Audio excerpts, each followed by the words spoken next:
Well, good morning, everybody, and welcome to today's Daily Video Devo. Excuse the sweat on my face, but I was just on a workout up here in Henry Cowell State Park, and I got to tell you, I am just astonished almost every time I come through here, even though I do it every week, at the beauty of this forest. I mean, it's amazing. It's like some kind of a fairy tale. And then I was stopped short.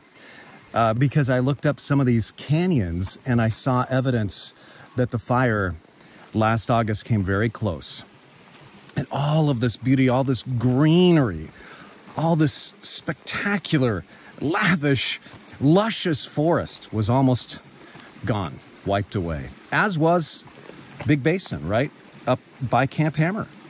So we know how quickly it could all go away.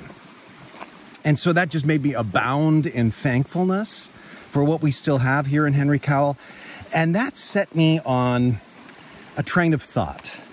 How often we take for granted what we have, and how good it would be if we, just as an intellectual exercise, imagined it being taken away. Because really, none of what we have will last. Not our youth, not our vigor, not our energy, not my ability to run and hike up here in the forest.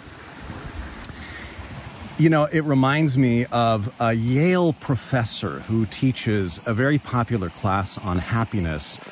And she says the reason human beings usually can't stay happy is something that she calls hedonic adaptation.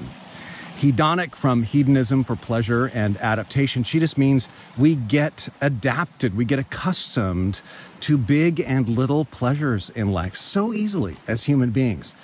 That's why a new car is awesome for a few days or weeks, and then we just get used to it. We don't even notice it anymore. Same with a new house, same with a new job, right? Same with a new city often that we move to. We're in wonder and awe for a while, and then we just get used to it. So she says the secret to happiness is to imagine it being taken away from you, to imagine life without this forest or without some of the pleasures that you may take for granted. And I think this is a very scriptural idea. You know, in Psalm 118:24, one of the most famous verses in the Bible, it says, "This is the day the Lord has made. We will rejoice and be glad in it." And the author of that psalm is talking about the fact that he thought he was a goner. If you read the context, he just thought his life he was doomed. But he put his trust in the Lord and God saved him. And he says, now I'm marching into Jerusalem. I'm about to worship at the temple. It's something I never imagined I'd be able to do, yet here I am. This is the day the Lord has made. I will rejoice and be glad in it.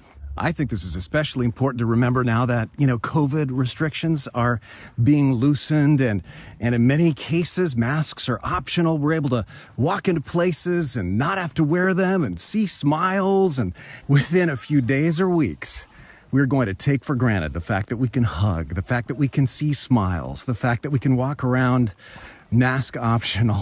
So let's not forget. Let's continue to give thanks for every hug, for every smile we see, and breathe this prayer today.